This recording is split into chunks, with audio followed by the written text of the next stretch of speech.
नमस्कार विद्यार्थ्यांनो, आपण कथालेखन भाग पाहत आहोत।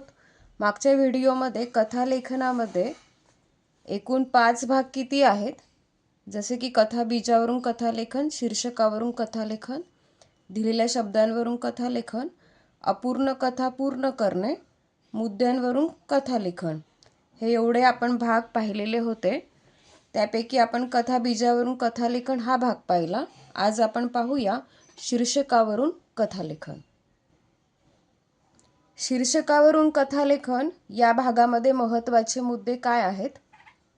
त्यातला पहिला आहे, शीर्षकाचा मथितार्थ समजून घेतला पाहिजे। शीर्षकाच्या अर्थाला समर्पक अशी कथा असली पाहिजे। कथा शीर्षकातच दडलेली आहे, त्याचा शोध घ्या। थोडक्यात साध्या सोप्या शब्दात गोष्ट कथन करायची आहे आणि लिहायची आहे, आणि त्यानंतर गोष्टीचं तात्पर्य पण लिहायचं आहे। तर असे हे 5 भाग आहेत। पाहूया आपण। पुढील शीर्षकावरून कथा लिहा। शीर्षक दिलेलं आहे, अशी झाली फजिती।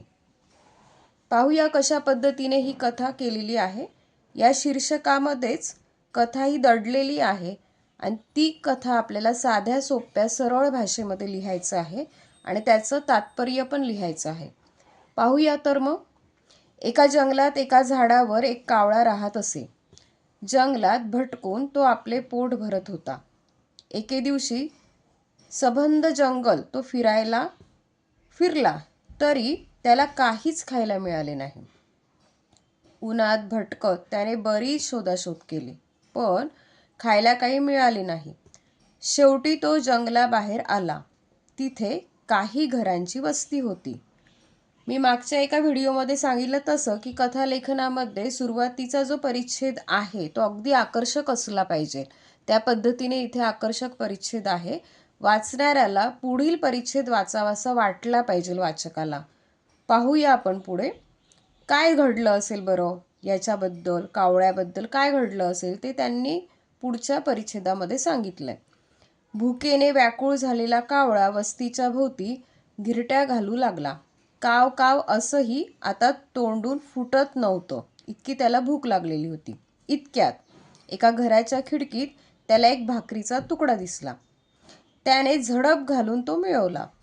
मोठ्या आनंदात तो जंगलाच्या दिशेने उडू लागला।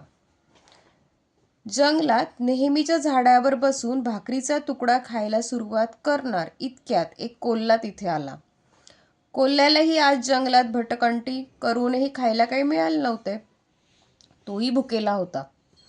त्याने हावरटपणे कावळ्याच्या चोचीतल्या भाकरीच्या तुकड्याकडे बघितले आणि एक युक्ती लढवली। बघा, एक युक्ती लढवली, इथे शेवट झालेला आहे। नक्की काय घडलं असेल बरं, ती युक्ती काय असेल ते हे पुढच्या परिच्छेदात मांडलेलं आहे आणि नक्कीच ते वाचकाला वाचावंसं वाटेल। कोल्हा झाडाखाली उभा राहिला आणि कावळ्याची स्तुती करू लागला। कावळे दादा, तुमचा आवाज खूप गोड आहे। जंगलातल्या सगळ्या प्राण्यांना तुम्ही खूप आवडतात। तुमच्या गोड गळ्याची जादू आता जंगलाबाहेरच्या प्राण्यांपर्यंत पोहोचू लागली आहे। मी तुमचा आवाज ऐकण्यासाठी तुम्हाला शोधत इथे आलो आहे। तुमच्या गोड कंठातून आता एक तान तरी ऐकवा। एवढी स्तुती कावळ्याने आजवर कधीच ऐकली नव्हती। कावळा खुश झाला। त्याने तान घेण्यासाठी तोंड उघडले, तोच त्याच्या तोंडातला भाकरीचा तुकडा खाली पडला। धूर्त कोल्ह्याने स्वार्थ साधला। कावळ्याला काही कळण्यापूर्वी कोल्हा भाकरीचा तुकडा घेऊन पळून गेला होता। कोल्ह्याचे पोट भरले, पण कावळ्याची मात्र फजिती झाली। याचं तात्पर्य असं आहे की दुसऱ्याच्या खोट्या स्तुतीने खुश होणाऱ्याची फजितीच होते। तर लक्षात घ्या विद्यार्थ्यांनो की ज्यावेळेस तुम्हाला इथे एखादं शीर्षक दिलं असेल तर त्यावरून गोष्ट तयार करत असताना ती कशा पद्धतीने केली पाहिजे हे इथे मांडलेलं आहे, आणि सगळ्यात शेवट म्हणजे तुम्हाला तात्पर्य पण इथे द्यायचं आहे। तर अशा पद्धतीने आज तुम्हाला मी शीर्षकावरून कथा हे या व्हिडिओमध्ये सांगितलं। पुढच्या व्हिडिओमध्ये आपण पाहूया दिलेल्या शब्दांवरून कथालेखन। तर तुम्हाला हे पाहायचं असेल तर नक्कीच माझ्या चॅनलला सबस्क्राईब करा, लाईक करा, शेअर करा। धन्यवाद।